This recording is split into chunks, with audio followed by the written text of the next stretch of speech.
요한복음 15장에 나오는 포도나무 비유를 자주 묵상하게 되는데, 이 본문을 대할 때마다 우리는 그런 질문을 가지게 됩니다. 예수님께서 말하시는 열매가 무엇일까라는 질문입니다. 예수님이 생각하시는 열매가 무엇이겠습니까? 1절에 보면 열매를 맺지 아니하는 가지는 제거해 버리신다. 또 열매를 맺는 가지는 더 열매를 맺게 하려 하여 그것을 깨끗하게 하신다. 그러면 열매를 맺는 가지가 되어야 되는데 도대체 열매가 무엇인가를 고민하게 됩니다.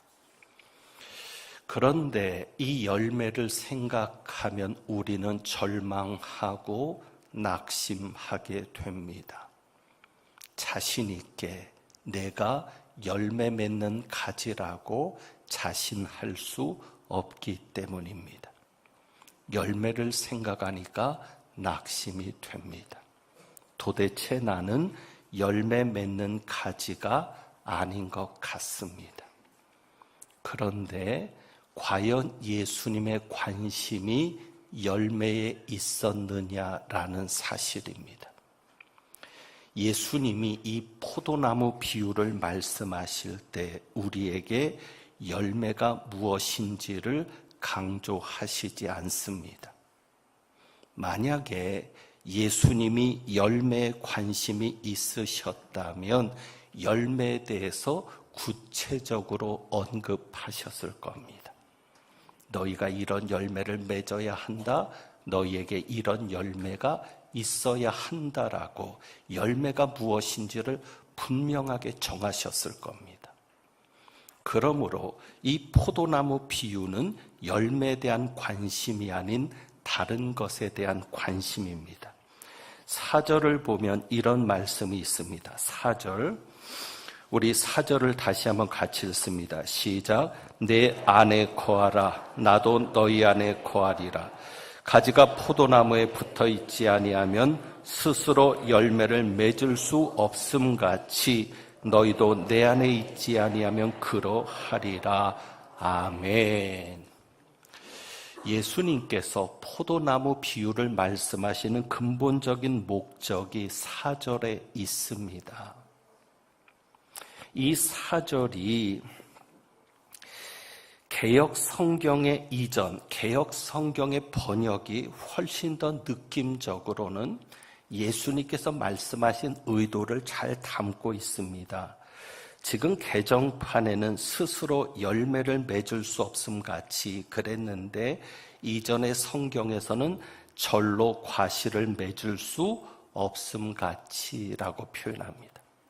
그러니까 이 스스로가 절로라고 되어 있었습니다. 예수님께서 포도나무 비유를 말씀하시는 것은 열매가 무엇이냐가 중요한 것이 아닙니다. 문제는 저절로 되어진다라는 것을 강조함에 있습니다. 저절로 되는 겁니다. 내가 애쓰고 힘써서 되는 것이 아니라 저절로 되는 겁니다. 예수님이 그것을 보여주는 겁니다. 가지가 포도나무에 붙어 있지 아니하면 절로 과실을 맺을 수 없다. 그 부정적인 표현을 긍정적으로 바꿔보면 어떻게 될까요? 가지가 포도나무에 붙어 있으면 절로 과실을 맺을 수 있다. 그러니까 가지가 힘쓰고 애써서 열매를 맺는 게 아니라 그저 저절로, 가지는 그냥 저절로 열매가 달리고 맺어진다고 예수님이 말씀하시는 겁니다. 이것은 우리에게 굉장히 중요합니다. 사실 우리는 얼마나 힘들게 억지로 신앙생활할 때가 많습니까? 오늘도 여러분 교회를 향해서 발걸음이 옮겨질 때 저절로 옮겨지든가요? 아니면 내가 억지로 교회를 가려고 몸을 일으키고 노력해서 와지든가요? 그게 중요합니다. 여러분이 오늘도 봉사하고 헌신하는 자리에 있습니다. 그것이 저절로 되든가요? 아니면 내가 힘쓰고 애써야 봉사할 수 있게 되든가요? 기도는 어떻습니까? 여러분이 기도하려고 노력해야 기도가 되든가요? 아니면 저절로 기도가 되든가요? 성경을 읽는 것은 어떻습니까? 우리가 연초에 통독 달력을 보면서 내가 1년 동안 성경을 최소한 1독은 하리라 작정했지만 그 성경이 저절로 읽혀지든가요? 아니면 내가 억지로 해야 그저 한 장이라도 읽을 수 있든가요? 예수님께서 말씀하시는 것은 우리의 신앙생활은 내가 억지로 하는 것이 아니라 저절로 되는 것이라는 것을 말씀합니다. 이런 비유를 한번 얘기해 볼까요? 군대에 갔을 때를 한번 생각해 봅니다. 요즘 군대는 좀 다를 것입니다. 많은 교회가 군대를 갈 때 성경책을 선물로 줍니다.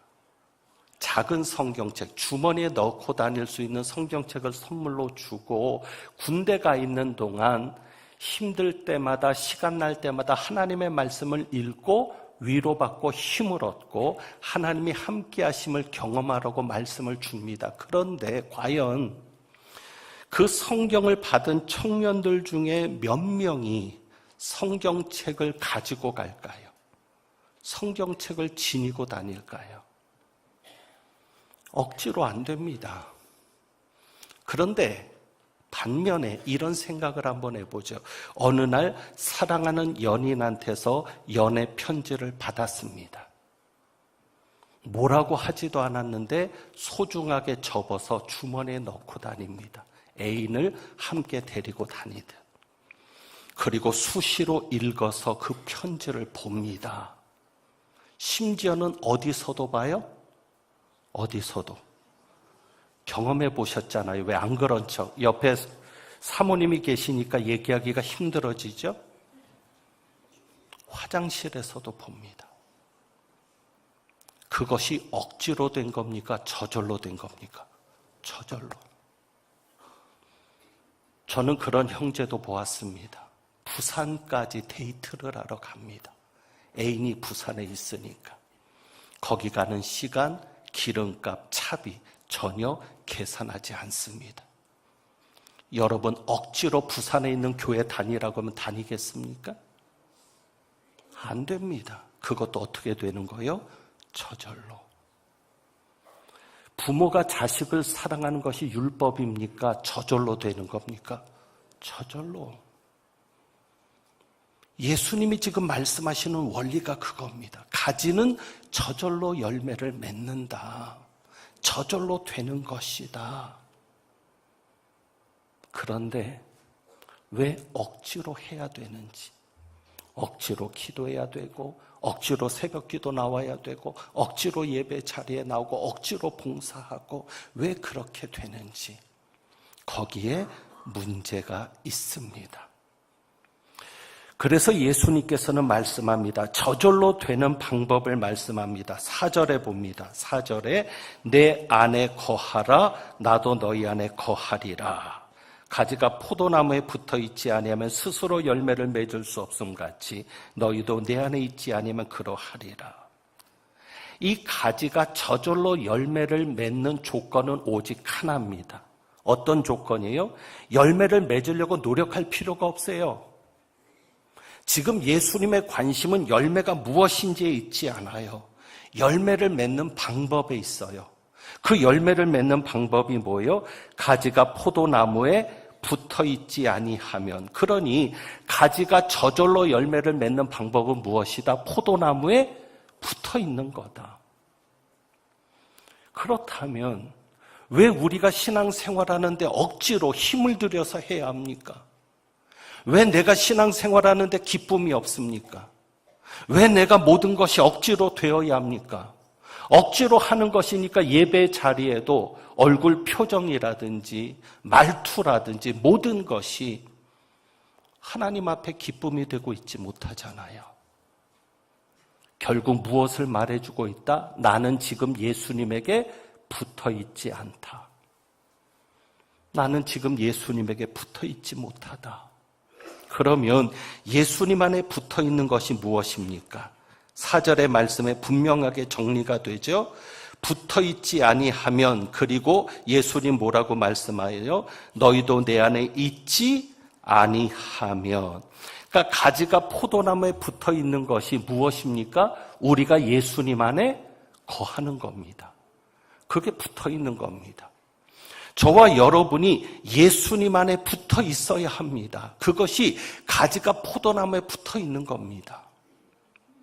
하나님이 오늘 말씀을 통해서 여러분이 인정하기를 원하시는 것이 있습니다. 5절에 보면 예수님이 말씀을 하세요.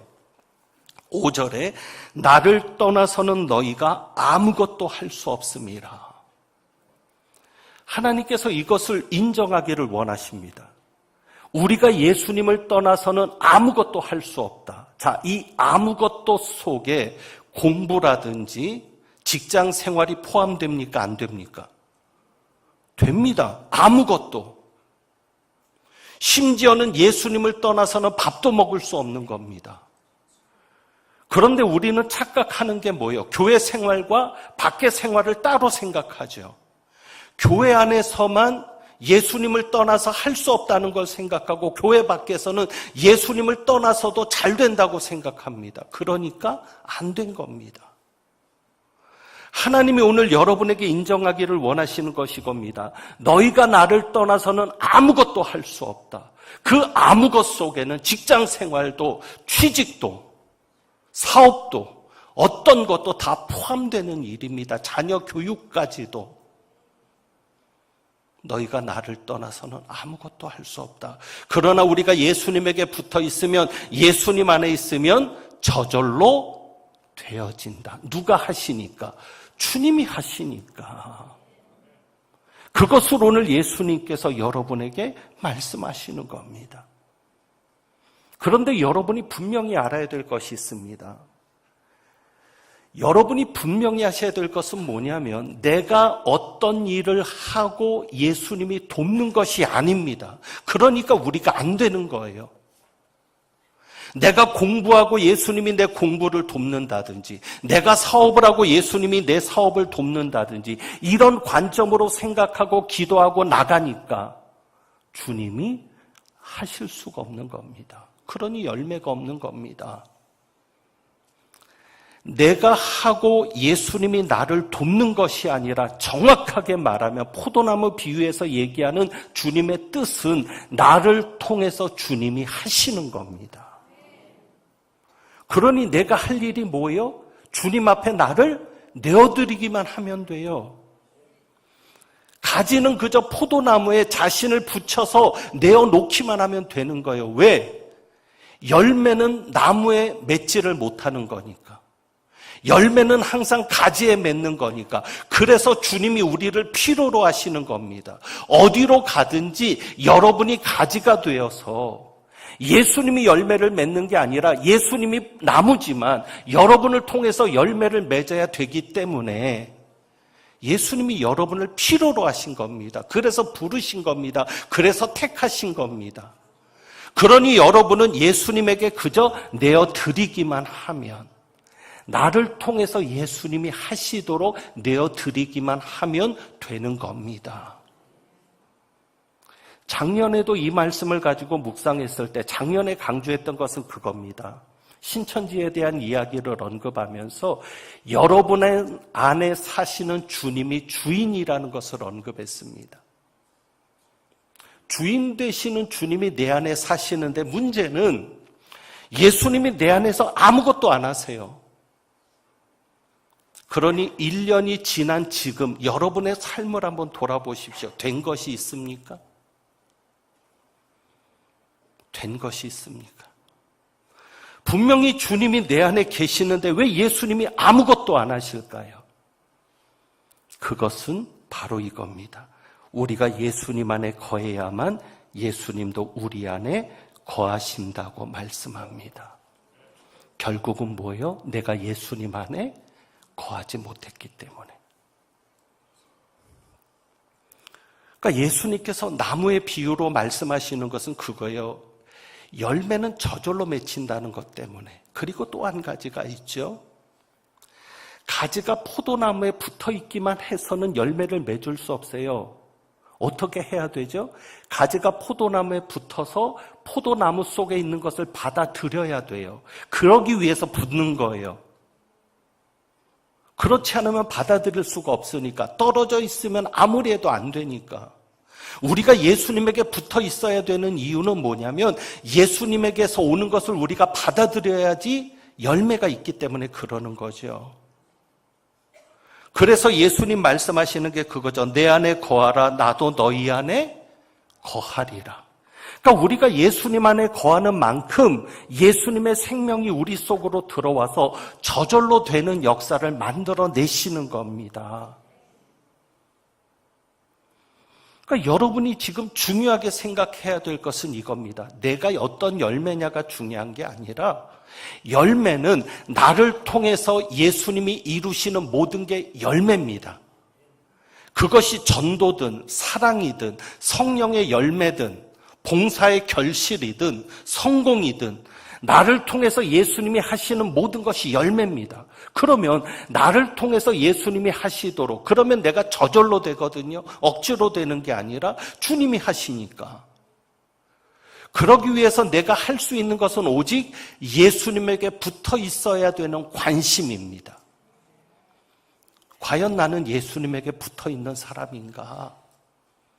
예수님에게 붙어 있는다는 게 뭐예요? 예수님 안에 거하는 거죠. 그러면 나는 지금 예수님 안에 거하고 있는 사람인가?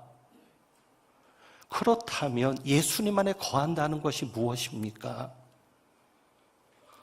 오늘 이 시간 결론부터 정리해드리면 예수님 안에 거한다는 것은 예수님이 나의 주인이 되시게 하는 겁니다.